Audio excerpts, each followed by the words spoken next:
जय हिंद दोस्तों, स्वागत है आपका हमारा YouTube channel golden classes Rampur में। तो आज हम इस वीडियो में क्लास 10 के मैथ का पहला चैप्टर वास्तविक संख्या का क्रैश कोर्स का दूसरा पार्ट शुरू करने वाले हैं। तो इस वीडियो में हम प्रश्नावली 1.3 और 1.4 का इम्पोर्टेंट क्वेश्चन करेंगे। ठीक है, तो चलिए शुरू करते हैं। प्रश्नावली 1.3 का सबसे इम्पोर्टेंट क्वेश्चन जो है वो है, सिद्ध कीजिए कि √5 एक अपरिमेय संख्या। अब इस √5 के जगह √3 भी हो सकता है, √7 भी हो सकता है। ठीक है, इसी तरह से √2 भी हो सकता है। कोई भी संख्या अपरिमेय संख्या इसमें आ सकता है और सभी क्वेश्चनों को उसी तरीका से बनाया जाता है। ठीक है, इस टाइप का क्वेश्चन हर एक एग्जाम में जरूर पूछा जाता है। हमें अपरिमेय संख्या सिद्ध करने के लिए कहा जा रहा है, तो इसे हम सबसे पहले परिमेय मान लेंगे। ठीक है, तो यहाँ पर लिखेंगे कि माना कि √5 एक परिमेय संख्या। ठीक है, तो आपको पता होगा कि किसी भी परिमेय संख्या को हम p/q के रूप में लिखते हैं। ठीक है, तो यदि यह √5 परिमेय संख्या है तो इसे हम कैसे लिखेंगे कि √5 बराबर p/q, इस प्रकार हम लिख सकते हैं। और यहाँ पर हमें लिखना होगा जहाँ p और q एक सह-अभाज्य पूर्णांक है और q 0 के बराबर नहीं। इस तरह से आपको हर एक इस प्रकार के क्वेश्चन में इतना लिखना ही है। ठीक है, इसके बाद हम लिखेंगे कि दोनों तरफ वर्ग करने पर, तो यहाँ पर हमें √5 का स्क्वायर करेंगे और p/q का स्क्वायर लगाएंगे। तो √5 का स्क्वायर कितना हो जाएगा? 5 हो जाएगा। और यहाँ हम लिख सकते हैं p²/q²। ठीक है, तो यहाँ पर हर में कुछ नहीं है तो 1 लगा करके हम इसे तिर्यक गुना कर सकते हैं। इसके बाद हम इसे गुना करेंगे तो कितना हो जाएगा? ये पहले इसे गुना करेंगे तो क्या हो जाएगा कि p² बराबर कितना हो जाएगा? 5q²। अब 5 को इस तरह लाएंगे तो क्या हो जाएगा? ये p²/5 बराबर q²। इसे समीकरण 1 मानेंगे। अब यहाँ पर एक बात को ध्यान रखना है आपको कि आप देख सकते हैं कि p² के नीचे हर में क्या है? 5 है। इसका अर्थ क्या हुआ कि किसी भी संख्या के हर में कोई संख्या होता है, इसका अर्थ है वो उससे विभाज्य कर रहा है। तो हमें क्या लिखना है? चूंकि p² 5 से विभाज्य है, इसलिए p भी 5 से विभाज्य होगा। इस प्रकार कोई भी संख्या का स्क्वायर यदि किसी संख्या से विभाज्य है तो वह संख्या भी उससे विभाज्य होगा। इसे हम कथन ए मान लेंगे। ठीक है, उसके बाद यहाँ रखना है कि जो संख्या हमारे पास यहाँ जो आएगा उसी को हमें m के रूप में मानना है। तो लिखेंगे कि यदि p बराबर 5m, और लिखना यहाँ पर कि जहाँ m एक पूर्णांक है। आप इसे अच्छी तरह से याद कर लीजिए और समझ लीजिए। सेम टू सेम इसी तरह का जितना भी क्वेश्चन आप बनाइएगा उसका प्रयोग इसी तरह से होने वाला है। तो उसके बाद हम लिखेंगे कि p का मान 1 में रखने पर, अब p का मान क्या है? 5m। तो समीकरण 1 जो है उसमें p के जगह हम 5m को रखेंगे तो क्या हो जाएगा? ये 5m जो है इसे स्क्वायर करेंगे और हर में क्या है? 5 बराबर क्या आ जाएगा? q का स्क्वायर। ठीक है, इसका स्क्वायर करने पर क्या आएगा? ये 25m का स्क्वायर बट्टा 5 बराबर q का स्क्वायर। 5 से 25 कट जाएगा 5 बार में, तो कितना लिखेंगे हम? 5m² बराबर q²। 5 को इधर भेजेंगे तो m² बराबर q² बटा 5। तो यहाँ आप देख सकते हैं कि q² का हर में है 5, तो इसका मतलब क्या है कि q² को 5 विभाज्य कर रहा है। इसका क्या लिखेंगे कि चूंकि q² 5 से विभाज्य है तो इसलिए q भी 5 से विभाज्य होगा। इसे कथन बी मानेंगे। ठीक है, उसके बाद लिखेंगे कथन ए और बी से p और q एक सह-अभाज्य पूर्णांक नहीं है, अतः √5 एक अपरिमेय संख्या है। इस तरह से हम सिद्ध कर सकते हैं कि √5 क्या है, एक अपरिमेय संख्या। तो इस चैप्टर का दूसरा इंपॉर्टेंट क्वेश्चन है कि सिद्ध करें कि 3 + 2√5 एक अपरिमेय संख्या है। तो यहाँ पर लिखेंगे क्या, माना कि 3 + 2√5 एक परिमेय संख्या है। तो परिमेय संख्या है तो इसे हम क्या मानेंगे, लिखेंगे इसलिए 3 + 2√5 बराबर P/Q। ठीक है, और फिर से वही चीज़ लिखना है कि जहाँ P और Q एक सहअभाज्य पूर्णांक है और Q 0 के बराबर नहीं है। इतना आपको हर इस टाइप के क्वेश्चन में लिखना ही होगा। तो इससे पहले हमने क्या किया था कि यहाँ पर दोनों साइड वर्ग किया था, पर यहाँ नहीं करना। आपको यहाँ याद रखना है कि यदि रूट वाले संख्या के अलावा कोई और संख्या अगर इसमें लगा हुआ हो, प्लस में या माइनस में या किसी भी तरह से, तो आपको वर्ग नहीं करना है। ठीक है, तो क्या करेंगे, यहाँ इसे इस साइड भेजेंगे तो क्या हो जाएगा, ये 2√5 बराबर P/Q -3, क्योंकि प्लस में उधर जाने के बाद माइनस हो जाएगा। तो यहाँ पर हम एक लगाकर भिन्न का घटाव बनाएंगे तो क्या हो जाएगा, ये Q P -3Q। अब इस 2 को भी उधर भेज देंगे तो क्या हो जाएगा, ये √5 बराबर P -3Q बटा 2Q। ठीक है, तो यहाँ पर हम लिखेंगे कि चूंकि P और Q एक पूर्णांक है तो इसलिए P -3Q बटा 2Q एक परिमेय संख्या होगा, जो असत्य है, क्योंकि √5 एक अपरिमेय संख्या है। अपरिमेय संख्या कभी भी परिमेय संख्या के बराबर नहीं हो सकता है। ठीक है, कभी भी अपरिमेय परिमेय के बराबर नहीं हो सकता है। तो लिखेंगे कि इसलिए या अतः 3 + 2√5 एक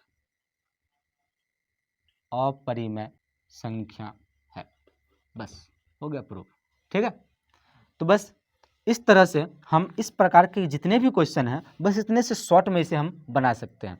प्रश्नावली 1.4, एक प्रश्नावली 1.4 में सबसे पहले हमें दशमलव प्रसार के बारे में पूछा जाता है। ठीक है, कि कोई भी परिमेय संख्या का दशमलव प्रसार किस रूप का होगा। सबसे पहले हम दशमलव प्रसार के बारे में समझते हैं। दशमलव प्रसार क्या होता है।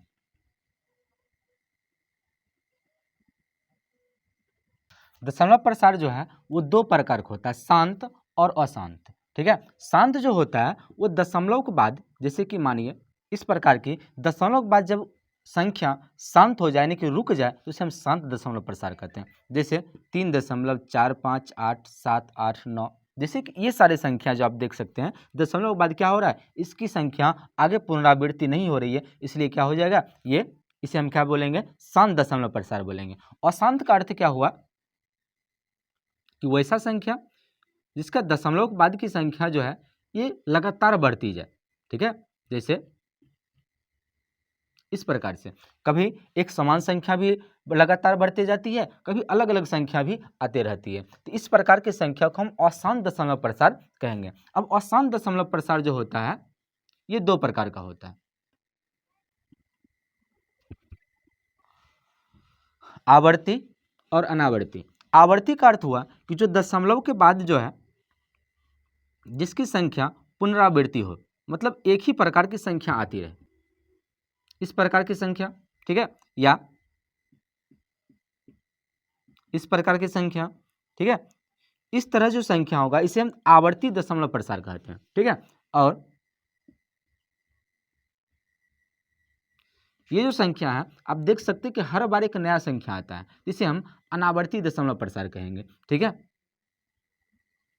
इस प्रकार की संख्या आप देख सकते हैं, ये सभी क्या हुआ, दशमलव प्रसार का अनावर्ती संख्या हो गया। तो यहाँ पर जो है शांत दशमलव प्रसार और अशांत में आवर्ती दशमलव प्रसार, ये दोनों को परिमेय कहा जाता है। क्या कहा जाता है, परिमेय। और ये जो है अनावर्ती दशमलव प्रसार मात्र यही एक अपरिमेय कहलाता है। तो एग्जाम में इससे भी क्वेश्चन आता है, इससे भी ऑब्जेक्टिव में क्वेश्चन पूछ दिया जाता है। इस प्रकार की कोई संख्या दे देगा और पूछेगा इसमें से दशमलव प्रसार कौन सा है। ठीक है, प्रश्नावली 1.4 में पहला टाइप जो क्वेश्चन पूछा जाता है वो इस प्रकार होता है कि बिना लंबी विभाजन प्रक्रिया किए बताइए कि निम्न परिमेय संख्याओं का दशमलव प्रसार शांत होगा या अशांत। मतलब बिना भाग दिए हमें ये पूछा जाता है कि आप इसे बिना भाग दिए हमें ये बताइए कि इसका दशमलव प्रसार शांत होगा या अशांत होगा। इसकी नियम होता है कि किसी भी परिमेय संख्या जो p/q के रूप में हो, वहाँ यदि q 2 का घात m गुना 5 का घात n के रूप का हो तो वो शांत, उसका दशमलव प्रसार शांत होगा, नहीं तो वो अशांत होगा। ठीक है, तो इस प्रक्रिया से, इस विधि से हम जांच करेंगे कि किस परिमेय संख्या का हर 2 का घात m और 5 का घात n, मतलब कि 2 और 5 के रूप में आएगा तभी वो शांत होगा, नहीं तो अशांत होगा। ठीक है, q के स्थान पर यदि 2 और 5 के अलावा कोई भी संख्या आ जाता है तो वह दशमलव प्रसार शांत नहीं होगा। ठीक है, तो सबसे पहला क्वेश्चन हमारा है 13/80। तो यहाँ पर हम क्या करेंगे, q मतलब कि 80 जो है, तो इसे हम गुणनखंड ज्ञात करेंगे। 2 से 40, 2 से 20, 2 से 10, 2 से 5। आप देख सकते हैं कि 2 कितनी बार आ रहा है, 4 बार। तो यहाँ पर लिखेंगे 2 का घात 4 और 5 एक बार, तो 5 का घात 1।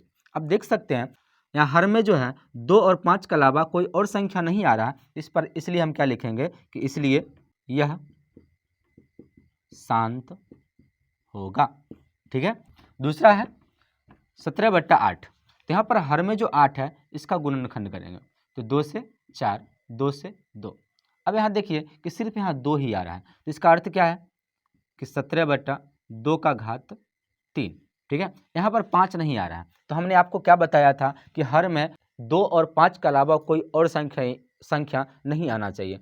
2 और 5 में कोई एक संख्या भी हो सकती है, उस प्रकार के परिमेय संख्या का दशमलव प्रसार भी शांत होगा। क्या लिखेंगे हम, इसलिए यह शांत होगा। आगे है 11/210। तो 210 का गुणनखंड ज्ञात करेंगे, तो 2 से 105, अब 5 से 21, 3 से 7।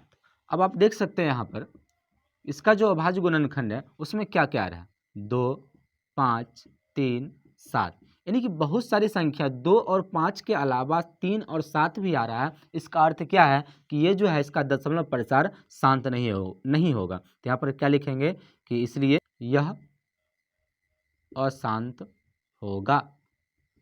ठीक है, तो इस चैप्टर में अगला टाइप पूछा जाता है इस तरह का क्वेश्चन, जो इस प्रकार रहता है कि बिना लंबी विभाजन प्रक्रिया किए निम्न परिमेय संख्याओं का दशमलव प्रसार ज्ञात करें। मतलब हमें इसकी दशमलव प्रसार ज्ञात करना है, लेकिन इसे भाग नहीं देना है, बिना भाग दिए इसका दशमलव प्रसार ज्ञात करना है। तो कैसे ज्ञात करेंगे, तो सबसे पहले अभी जो हमने पढ़ा था कि शांत और अशांत की जांच करना, उसी नियम से इसको भी हम हल करेंगे।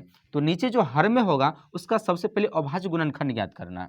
तो 80 का क्या हो जाएगा, 10, 5। तो अभी हमने इसका अभाज्य गुणनखंड ज्ञात किया था, तो 2 कितनी बार आया था, 4 बार, और 5 एक बार। यहाँ से आपको एक बात का ध्यान रखना है कि 2 और 5 इसमें से दोनों की संख्या हमें बराबर लाना है। जिसकी संख्या कम होगा उतना हमें दोनों साइड गुना करना है। ठीक है, तो यहाँ पर देख लीजिए कि 2 का घात 4 है तो 5 का घात 1 है, तो यहाँ पर 3, 5 और चाहिए तो दोनों बराबर आ जाएगा। तो क्या लिखेंगे हम, 2 का घात 4 गुना 5 का घात 1 है ही, तो हम यहाँ पर 5 का घात 3 और एक्स्ट्रा लगाएंगे, तो जो संख्या हम एक्स्ट्रा लगाएंगे वो ऊपर भी गुना होगा। ठीक है, तो यहाँ पर हम क्या लिखेंगे कि 13, 5 का पावर 3 हो जाएगा 125, और इसे हम क्या लिख सकते हैं कि 2 का घात 4 गुना 5 और ये 1 और ये 3 कितना हो जाएगा, 4। ठीक, इसके बाद इसे हम गुना करेंगे, तो 1625 आएगा, और इसे यहाँ से हम 4 को कॉमन ले सकते हैं, तो 2 गुना 5, यहाँ पर 4 कॉमन आ जाएगा, तो क्या लिखेंगे हम, 1625/10 का घात 4। तो 1625, अब इसे हम 10 पर 1 पर 4 जीरो रख सकते हैं। अब यहाँ से आपको ये ध्यान रखना है कि हर में जितना जीरो होगा उतने अंकों के बाद दशमलव रखना है। तो देख सकते हैं कि यहाँ पर 4 जीरो है तो 4 अंकों के बाद दशमलव रखेंगे तो कितना हो जाएगा, इसे हम इस प्रकार लिख सकते हैं और ये हो गया इसका दशमलव प्रसार। ठीक है, इसी तरह से हम ये सभी संख्याओं को भी बना सकते हैं। ठीक है, तो यहाँ पर जो है ये जब इसका अभाज्य गुणनखंड करेंगे तो क्या आएगा, इसका अभाज्य गुणनखंड करेंगे तो 17/2 का घात 3 आएगा। यहाँ पर 5 नहीं है तो हमें 2 का घात 5 को 3 पुराने के लिए 5 का घात 3 लगाएंगे और जितना हम एक्स्ट्रा लगाएंगे वो यहाँ पर भी रखेंगे। ठीक है, और इस प्रकार जैसे हम इसको बनाए हैं उस तरह से इसे भी बना सकते हैं। ठीक है, तो इस तरह से इस प्रकार का क्वेश्चन एग्जाम में पूछा जाता है। ठीक है, और इसी तरह से आप बहुत सारे क्वेश्चन भी बना सकते हैं। ठीक है, इस चैप्टर का अगला टाइप जो है वो इस प्रकार का क्वेश्चन पूछा जाता है जो कि हमारे किताब में इस तरह का क्वेश्चन नहीं दिया हुआ, लेकिन एग्जाम में बहुत बार इस तरह का क्वेश्चन पूछा जाता है। तो जब इस तरह का क्वेश्चन यदि सब्जेक्टिव में पूछा जाए तो उसे हम इस प्रकार बनाएंगे। सबसे पहले हमें क्या लिखना है कि जो संख्या के ऊपर, जिस संख्या के ऊपर रैकरिंग यानी कि ये लाइन दिया हुआ होगा वो संख्या बार बार रिपीट होते जाता है। तो यहाँ पर हम क्या लिखेंगे, किसे हम इस प्रकार लिख सकते हैं कि 1.232323, इस प्रकार ये संख्या क्या होता है, रिपीट होते रहता है। ठीक, तो यहाँ से हमें लिखना है माना कि x बराबर 1.23, इस प्रकार से हम लिख सकते हैं। यहाँ से आपको एक चीज़ ध्यान रखना है कि यदि दशमलव के बाद दो दो संख्या रिपीट होता है तो 1 पर 2 जीरो से दोनों साइड गुना करना, मतलब कि 100 से दोनों साइड गुना करना। यदि दशमलव के बाद एक एक संख्या रिपीट हो रहा है तो 1 पर 1 जीरो मतलब कि 10 से दोनों साइड गुना करना है। ठीक है, तो यहाँ पर देख सकते हैं कि दो संख्या रिपीट हो रहा है तो यहाँ पर हमें कितना से गुना करेंगे, लिखेंगे कि दोनों तरफ 100 से गुना करने पर, तो यहाँ पर हमें 100 से गुना करेंगे तो कितना हो जाएगा, ये 100x, और इसे 100 से गुना करेंगे तो ये हो जाएगा 123.23। ठीक है, क्योंकि आपको पता होगा कि जब भी हमें जितना जीरो से गुना करते हैं, मतलब कि 1 पर जितना जीरो वाले से गुना करते हैं तो दशमलव उतना अंक आगे बढ़ जाता है। मतलब कि यहाँ 100 से गुना किए तो ये दशमलव 2 अंक आगे बढ़ेगा, क्यों, क्योंकि इसमें 2 जीरो था। ठीक है, तो यहाँ हम इसे समीकरण 1 मानेंगे और इसे समीकरण 2 मानेंगे और लिखेंगे कि समीकरण 2 से 1 को घटाने पर, मतलब समीकरण 2 जो है उससे हमें 1 घटाना है। ठीक है, तो क्या होगा कि 100x बराबर 123 ठीक है, और दूसरा है,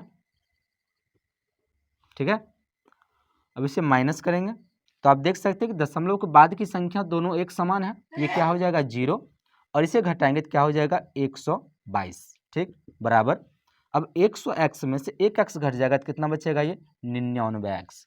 ठीक है, तो इसे हम किस प्रकार लिख सकते हैं, इसे बराबर इस साइड भेजेंगे तो x बराबर क्या हो जाएगा 122/99। तो इस प्रकार ये हो गया हमारा आंसर। तो जब हमें सब्जेक्टिव में ये क्वेश्चन पूछा जाएगा तो इस तरह से बनाएंगे, और जब ऑब्जेक्टिव में पूछा जाएगा तो इसका सबसे आसान तरीका है। ठीक है, हमें क्या करना है यहाँ पर कि जो संख्या दिया हुआ होगा उसे हम इस प्रकार उतारेंगे, और यहाँ पर एक चीज़ आपको ध्यान रखना है, एक सूत्र आता है, वहाँ पर सबसे पहले आपको क्या करना है कि जो संख्या जैसा रहेगा वैसा ही आपको दशमलव और ये रैंकिंग हटा करके आपको उस संख्या को वैसा सेम टू सेम लिख देना है। उसके बाद माइनस करके जिस संख्या पर रैंकिंग नहीं होगा, मतलब कि जितना संख्या पर लाइन नहीं होगा उसे रखना। तो यहाँ पर देखिए 1 पर लाइन नहीं है तो यहाँ पर 1 रख दिए। ठीक है, उसके बाद नीचे लिखना है 10 - 10। ठीक, तो पहले 10 पर दशमलव के बाद जितनी संख्या होगा उतना घात लगाना है। ठीक है, तो दशमलव के बाद 2 संख्या था तो यहाँ पर 2 घात लगा दिए। ठीक है, और दूसरे 10 पर जो है दशमलव के बाद बिना लाइन वाली संख्या जितना होगा उतना घात लगाना है। तो आप देखिए कि यहाँ दशमलव के बाद जो बिना लाइन वाली संख्या एक भी नहीं है तो यहाँ पर क्या किए 0 लगा दिए। अब इसे सॉल्व करिए तो 123 से 1 घटेगा तो 122 आ जाएगा, और इसे 100 माइनस इसका क्या हो जाएगा, किसी भी संख्या पर पावर 0 होता है तो उसका मान होता है 1, तो हो जाएगा 122/99। इस प्रकार आप ऑब्जेक्टिव में इस ऑब्जेक्टिव में इस तरह के क्वेश्चन को आसानी से बना सकते हैं, और जब सब्जेक्टिव में क्वेश्चन आएगा तो उसे इस प्रकार बनाएंगे। ठीक है, तो यहाँ से वास्तविक संख्या का सभी चैप्टर का इम्पोर्टेंट क्वेश्चन हमने पढ़ लिया। यदि आपको यह वीडियो पसंद आया, वीडियो को लाइक करें और हमारे चैनल को सब्सक्राइब करें। Thank you for watching.